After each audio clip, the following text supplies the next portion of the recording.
রাসূল সাল্লাল্লাহু আলাইহি সাল্লামের নবুয়তের প্রথম বর্ষে সূরা কলম নাজিল হয়। অবস্থা তখনও কঠিন হয়নি, কুরাইশরা তখনও সহিংস হয়ে ওঠেনি, প্রকাশ্য হামলা শুরু হয়নি, অবস্থা তখনও এমন পরিমাণে আক্রমণাত্মক হয়নি যার কারণে রাসূল সাল্লাল্লাহু আলাইহি সাল্লামকে ঈমানদারদেরকে নিয়ে মদিনায় হিজরত করতে হবে। একসময় মক্কায় রাসূল সাল্লাল্লাহু আলাইহি সাল্লামের উদ্দেশ্যে একটি হত্যা চেষ্টাও হয়েছিল। কিন্তু এই সব কিছুর আগে প্রাথমিক যুগে নাজিলকৃত সূরাগুলোর একটি হলো সূরা কলম। যে আয়াতগুলো আমি পাঠ করলাম তা সূরা কলমের অন্তর্ভুক্ত। মক্কায় যে বিভিন্ন ধরনের শত্রুর সম্মুখীন হতে হবে, তো আল্লাহ এখানে রাসূল সাল্লাল্লাহু আলাইহি সাল্লামকে সেই বিষয়ে প্রস্তুত করেছেন। আমাদেরকে এখানে প্রথমত মক্কার শত্রু এবং মদিনার শত্রুর মধ্যে পার্থক্য উপলব্ধি করতে হবে। যদিও উভয় ক্ষেত্রেই শত্রু কুরাইশ, মদিনার শত্রুরাও কুরাইশ যারা আসবে যুদ্ধক্ষেত্রে, আর মক্কায়ও শত্রু কুরাইশ, কিন্তু যুদ্ধক্ষেত্রের শত্রু এবং আদর্শিক শত্রুর মাঝে পার্থক্য রয়েছে। মক্কি যুগের কুরাইশরা হলো প্রথমত এবং প্রধানত আদর্শিক শত্রু। ইসলামের বার্তাটির বিরুদ্ধে রাসূল সাল্লাল্লাহু আলাইহি সাল্লামের মিশনটির বিরুদ্ধে তারা অপপ্রচারের মাধ্যমে লড়াই করার চেষ্টা করেছে। তারা এর বিরুদ্ধে মনস্তাত্ত্বিক লড়াই, বিশ্বাসগত লড়াই করার চেষ্টা করেছে। এটা হলো প্রথম যুদ্ধ। আর যুদ্ধক্ষেত্রের লড়াইটি ছিল দ্বিতীয় যুদ্ধ। কোরআনের 2/3 কথা বলেছে প্রথম লড়াইটি নিয়ে। মক্কি সূরাগুলোর বিষয়বস্তু ছিল এই প্রথম লড়াই। আর এমনকি এই লড়াইটি প্রবল রূপ ধারণ করার আগে, মক্কার সেই আদর্শিক লড়াইটি প্রবল হওয়ার আগেই রাসূল সাল্লাল্লাহু আলাইহি সাল্লামকে প্রস্তুত করা হচ্ছে যে কী ধরনের আক্রমণ আসতে যাচ্ছে। এখানে সূরা কলামে 2 ধরনের আক্রমণের কথা এসেছে, আর ঠিক পরের সূরাটি সূরা হাক্কাতে বাকি আক্রমণগুলোর বিষয় এসেছে। তো আজকের খুতবায় আমি চাই যে সংক্ষেপে হলেও আপনারা এই 2 ধরনের আক্রমণের পার্থক্য সম্পর্কে জানুন। এক ধরনের আক্রমণকে আসলে আক্রমণ বলা হয় না। এটাকে মনে হয় যে কেউ আপনার জন্য খারাপ অনুভব করছে, কেউ আপনার জন্য দুঃখ বোধ করছে। যেমন আপনি শুনলেন যে রাসূল সাল্লাল্লাহু আলাইহি সাল্লাম সম্পর্কে মানুষজন বলছে যে তিনি উন্মাদ।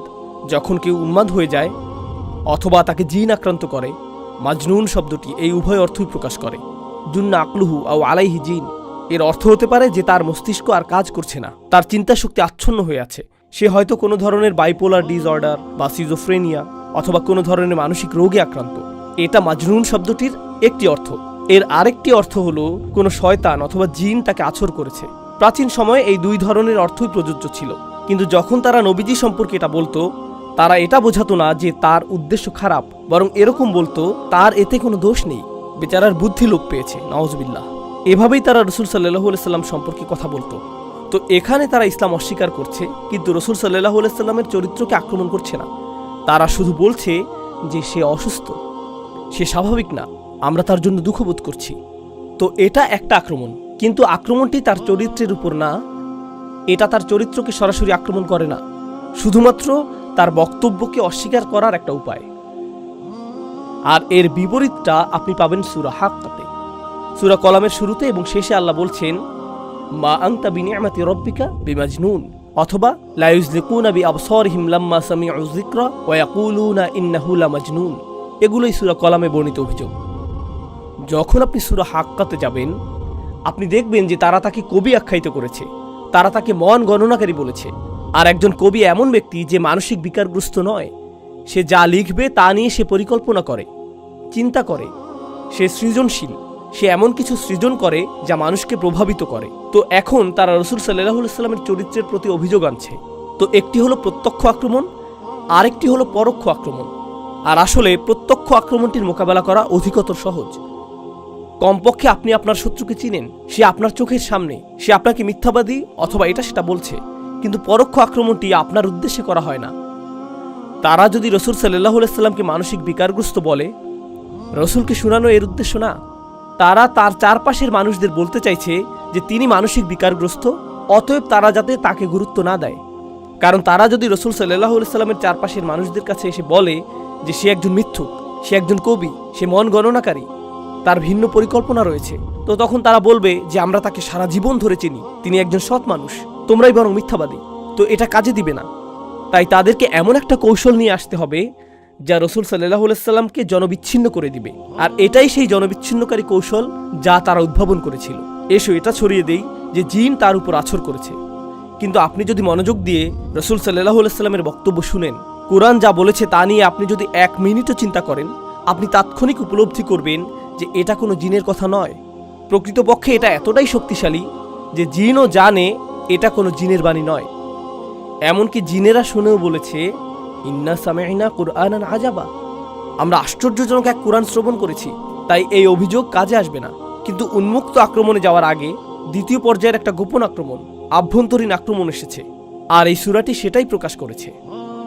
দ্বিতীয় পর্যায়ের আক্রমণটি হলো, আপনি হয়তো আবু লাহাবের মতো ইসলামের দুশমনের কথা শুনেছেন। সে রাসূল সাল্লাল্লাহু আলাইহি সাল্লামকে ঘৃণা করেছিল, যদিও সে ছিল তার নিকটাত্মীয়। যখন তার সন্তান মারা যান, সে তখন উল্লাস করেছিল, সে অভিশাপ দিত। তার বিরুদ্ধে আক্রমণে সে ছিল জঘন্য এবং কুরুচিপূর্ণ। অন্য আরেক ধরনের শত্রু ছিল আবু জাহেল, কিন্তু সে ছিল আবু লাহাবের তুলনায় বেশ ভিন্ন ধরনের। সেই বেশ ভিন্ন। আবু জাহেল নোংরা ভাষার ব্যবহার করত না।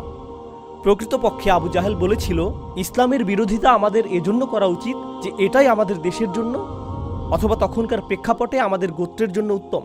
তার গোত্রের জন্য যা উত্তম তাই সে চেয়েছে। আর সে ভেবেছে যে নতুন এই ধর্ম এবং নতুন এই বার্তা হলো বর্তমান সমাজ ব্যবস্থার জন্য একটা হুমকি, আর আমাদের যা রয়েছে ইতিমধ্যেই তা সর্বোত্তম। তো আমাদের এর বিরোধিতা করতে হবে জাতীয় স্বার্থে। প্রকৃতপক্ষে সে তার নীতিতে এতটাই আপোষহীন এবং অকপট ছিল যে এক পর্যায়ে রাসূল সাল্লাল্লাহু আলাইহি সাল্লাম ওমর অথবা আমরের মধ্যে একজনকে ইসলামের জন্য কবুলের দোয়া করেছিলেন। আমর হলো আবু জাহেল, আর আল্লাহ ওমর রাদিয়াল্লাহু তাআলা আনহুর দ্বারা সেই দোয়া কবুল করেছিলেন। কারণ এমনকি রাসূল সাল্লাল্লাহু আলাইহি সাল্লামও আবু জাহেলের ব্যক্তিত্বের মাঝে শক্তিশালী কিছু গুণাবলী দেখতে পেয়েছিলেন। এমনকি এই দৃষ্টিকোণ থেকেও যে যদি সে শত্রুও হয়, কমপক্ষে সে তো গোপনে শত্রুতা করছে না, সে নানান ধরনের অভিযোগ নিয়ে লুকোচুরি খেলছে না। না, আমি ইসলামের বিরোধিতা করি, এই হলো আমার কারণ।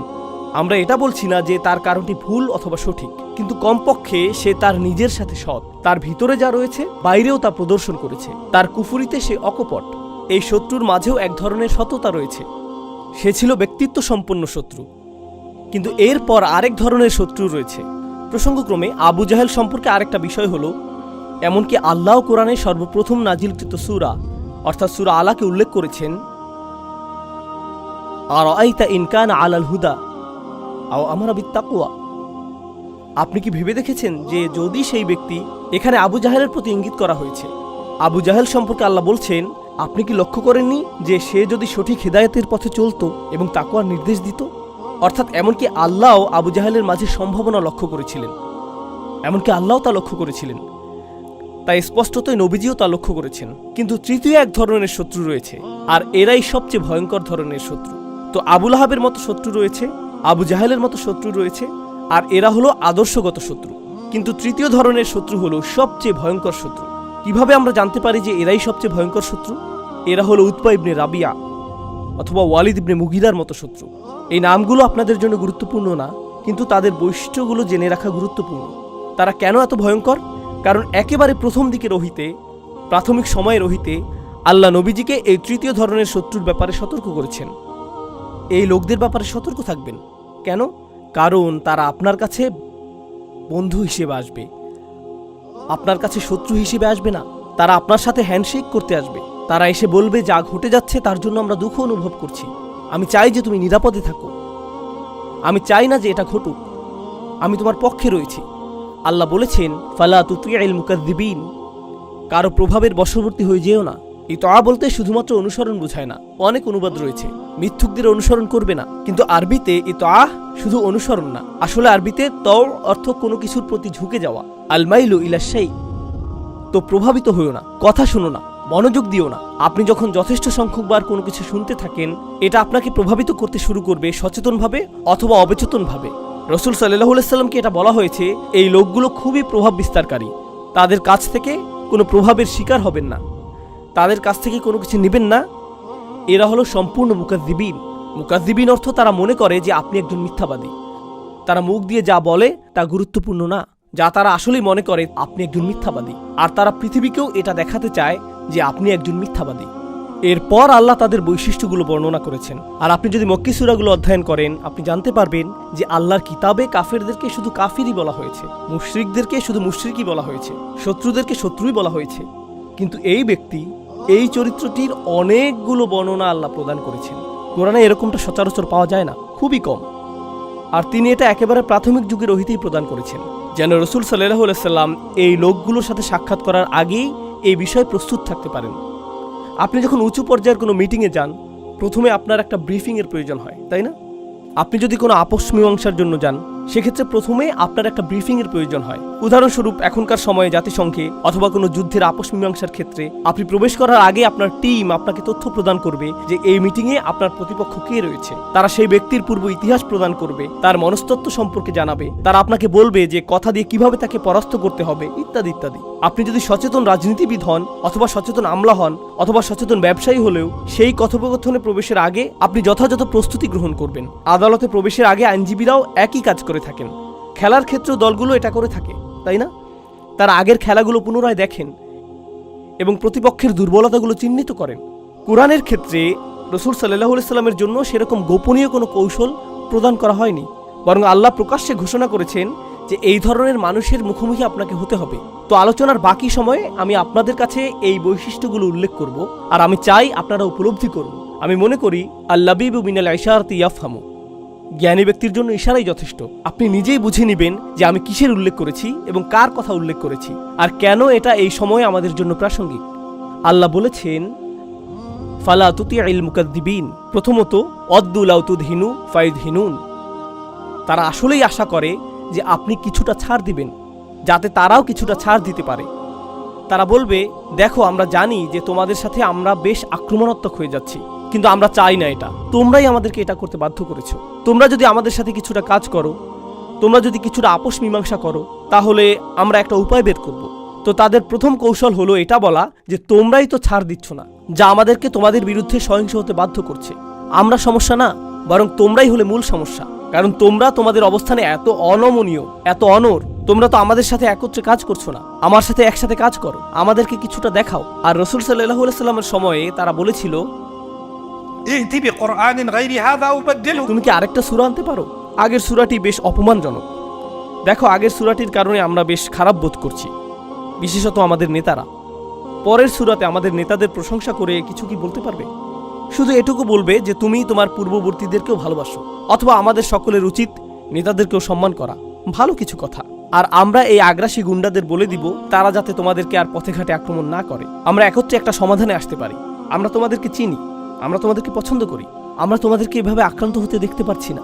তো ওয়াদ্দু লাউ তুদহিনু ফায়ুদহিনুন ওয়ালা তুতি' কুল্লা হাল্লাফ, এমন কারো প্রভাবের বশবর্তী হয়েও না যে প্রতিশ্রুতির উপর প্রতিশ্রুতি, তার উপর প্রতিশ্রুতি দিতেই থাকে। হাল্লাফ অর্থ এমন কেউ যে অনেক বেশি শপথ করে। লক্ষ্য করুন, আপনি যদি সৎ মানুষ হন তাহলে আপনি যেভাবে ব্যবসা করেন, আপনার ব্যবহার মানুষের সাথে যেমন, আর যেভাবে আপনি মানুষের সাথে কথা বলেন, সেটাই আপনার সততা প্রকাশের জন্য যথেষ্ট। আপনাকে আলাদাভাবে গিয়ে কাউকে রাজি করাতে হবে না। আল্লাহর শপথ, আমি সত্য কথা বলছি, আমি প্রতিজ্ঞা করছি। জানেন কেন আপনাকে এতবার শপথ নিতে হচ্ছে? কারণ আপনার চরিত্র আপনাকে সৎ প্রমাণ করতে পারছে না, তাই আপনাকে বড় গলায় কথা বলতে হচ্ছে, আপনাকে অনেক বেশি প্রতিজ্ঞা করতে হচ্ছে, আপনাকে টেবিলে হাত চাপড়াতে হচ্ছে নিজের বক্তব্য জানান দেওয়ার জন্য, নিজের আন্তরিকতা প্রদর্শন করার জন্য, অন্যের দুঃখে আপনি কতটা দুঃখী তা দেখানোর জন্য। আল্লাহ বলেছেন, এমন লোকদের ব্যাপারে সতর্ক থাকো যারা বেশি বেশি প্রতিজ্ঞা করে, হাল্লাফ। তারপর তিনি বলছেন মাহিন, ওয়ালা তুতি' কুল্লা হাল্লাফিম মাহিন। আরবিতে মাহান অর্থ হলো আদ-দুআফ, আরবিতে আমহানাহু অর্থ আসলে আদ-দুআফাহু, অর্থাৎ কাউকে দুর্বল করে ফেলা। আল্লাহ বলছেন এই লোকগুলো যারা প্রচুর প্রতিজ্ঞা করে, তারা আসলে বিশ্বাস করে এমন মজবুত কিছু নেই, তাদের বিশ্বাসে তারা দুর্বল। তো তারা আপনার কাছে আসে এবং এই প্রতিজ্ঞাগুলো করে, কারণ কৌশলগত দিক থেকে এটাই তাদের জন্য সর্বোত্তম জিনিস। আগামীকাল যখন কৌশল পরিবর্তন হয়ে যাবে, তারা আপনাকে গতকালকের জমানো ময়লার মতো ছুঁড়ে ফেলে দিবে এবং অন্য কারোর সাথে প্রতিজ্ঞা করবে। এর পরের দিন তারা আবার অন্য কারো কাছে গিয়ে প্রতিজ্ঞা করবে। তারা এমন কিছুকে ধরে রাখছে না যা তাদের কোনো চারিত্রিক বৈশিষ্ট্য, মূলনীতি অথবা আদর্শের মাঝে আটকে রাখছে। আপনি বলতে পারেন না যে না না না, এই জাতিগুলোর বা কুরাইশদের একটা সংস্কৃতি ছিল, বা কয়েক হাজার বছরের পুরনো তাদের গোত্রীয় মূল্যবোধ ছিল যা তারা মেনে চলেছিল।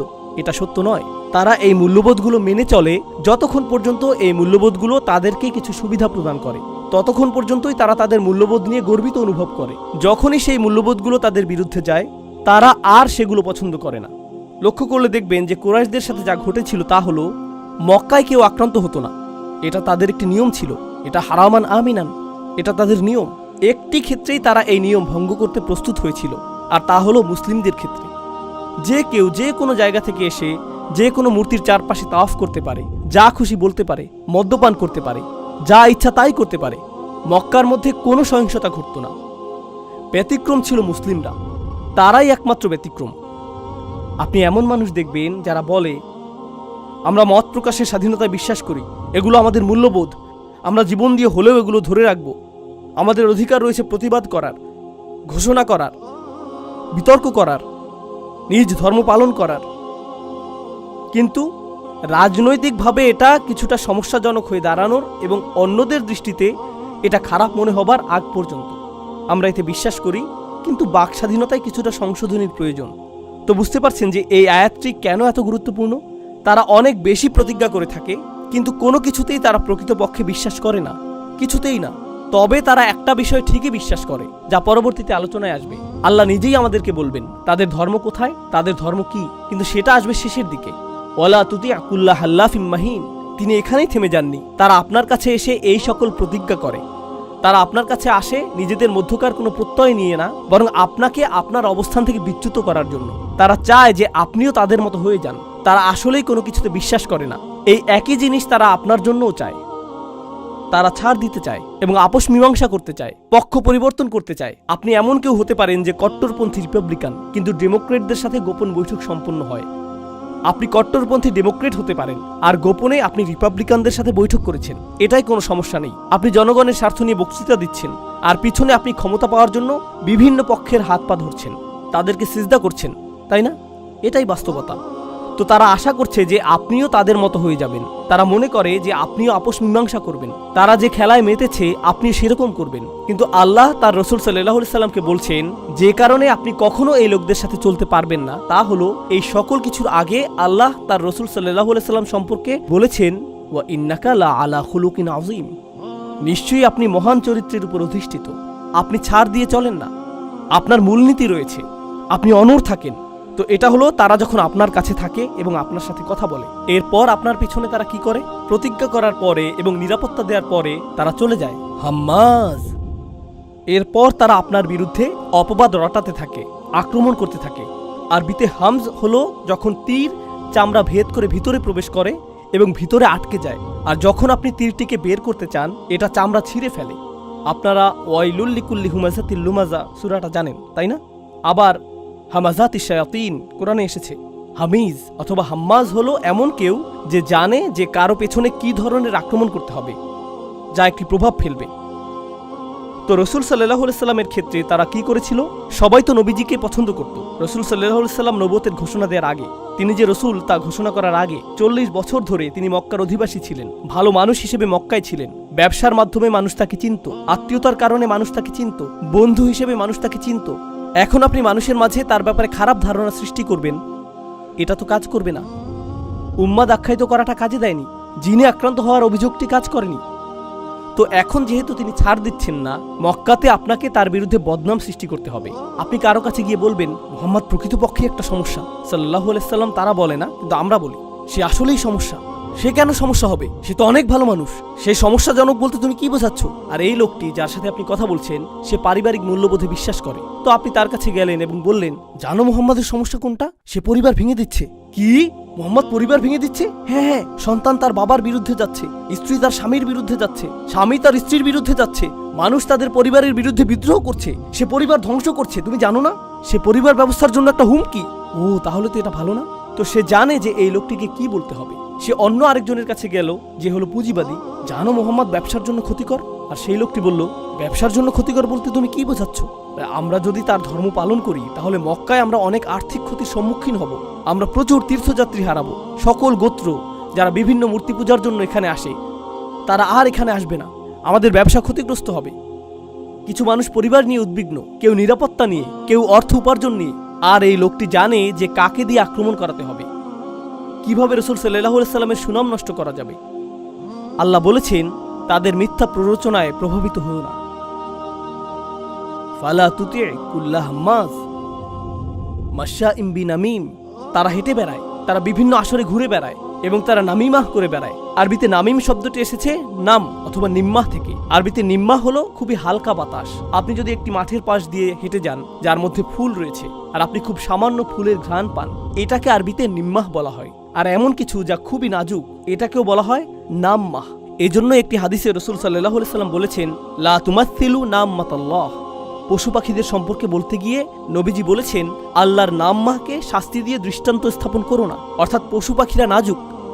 তো এখানে নামিম বলতে বোঝায় সে ঘুরে বেড়ায় আর সূক্ষ্ম কিছু জিনিস ছড়িয়ে বেড়ায়, যা উত্তেজনার সৃষ্টি করে। আপনার এমন বন্ধু থাকতে পারে অথবা কর্মস্থলে এমন মানুষ থাকতে পারে যারা সমস্যা সরাসরি সৃষ্টি করে না, তারা শুধু একটি বাক্য ছুড়ে দেয় এবং এরপর আগুন জ্বলে ওঠে, এরপর তারা সেই স্থান ত্যাগ করে। এটাই হলো নামিম।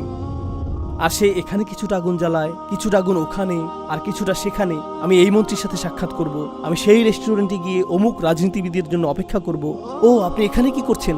আপনার সাথে সাক্ষাৎ হয়ে ভালো লাগলো। সে কিন্তু এতটা সময় ধরে অপেক্ষা করেছিল শুধু একটি বাক্য প্রয়োগ করার জন্য। অন্য কেউ বিষয়টা খেয়ালও করবে না, যেটা প্রচ্ছন্ন অপপ্রচার। তো একটি হলো হাম্মাজ, উন্মুক্ত আক্রমণ, ঠিক সেই তীরের মতো যা বিদ্ধ করে। আরেকটা হলো মাশা বিনামিম, বিভিন্ন পক্ষের মাঝে উত্তেজনা সৃষ্টির জন্য ছোট ছোট বাক্য ছড়িয়ে ঘুরে বেড়ানো। এটা বেশ জঘন্য অপপ্রচারের কৌশল। যে এটা করছে সে তার কাজে বেশ দক্ষ। আর রাসূল সাল্লাল্লাহু আলাইহি সাল্লাম যেহেতু অকপটভাবে তার দাওয়াতি কাজ করছেন, তার অগোচরে এই মানুষগুলোর নেটওয়ার্ক তার কাজকে নস্যাৎ করার চেষ্টায় রত, ফলে তার চিন্তিত হওয়ার কথা।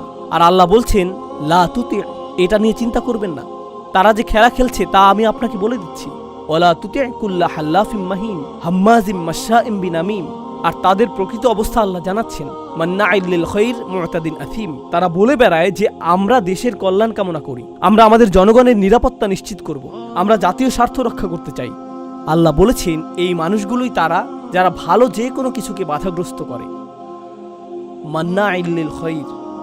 আর তারা নিজেদের গণ্ডির মধ্যে সকল আইন ভঙ্গ করে, মুতাদ। আর তারা প্রতিনিয়ত পাপের মধ্যে আছে, প্রতিনিয়ত অন্যায়ের মধ্যে রয়েছে।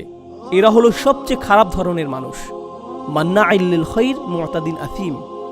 একই সাথে এটা বর্ণনা করছে যে এই লোকগুলোর মনে অন্য কারো প্রতি শুভকামনা থাকে না, বরং তারা কল্যাণের ক্ষেত্রে বাধা হয়ে দাঁড়ায়। তারা কোনো ধরনের কল্যাণের প্রসার ঘটতে দেয় না। আর এই সবগুলো উল্লেখ করে আল্লাহ বলছেন, উতুল্লিন বাদা যালিকা জানিম। আরবিতে উতলা হলো একটা জমি যা কেটে ফেলা হয়েছে অথবা খুঁড়ে ফেলা হয়েছে। আপনার উঠোনে যদি পুকুর তৈরির জন্য একটা গর্ত খুঁড়েন, তখন একপাশে মাটি স্তূপ করে রাখা হয়। এখন এই যে মাটিগুলো জমির মাটি থেকে আলাদা করা হয়েছে, এটাই উতলা। একজন ব্যক্তি যে উতুল, সে নিজেকে অন্য সকলের চেয়ে আলাদা মনে করে। অন্য সকলে হলো কীটপতঙ্গ এবং পশু, কীটপতঙ্গ এবং পশু।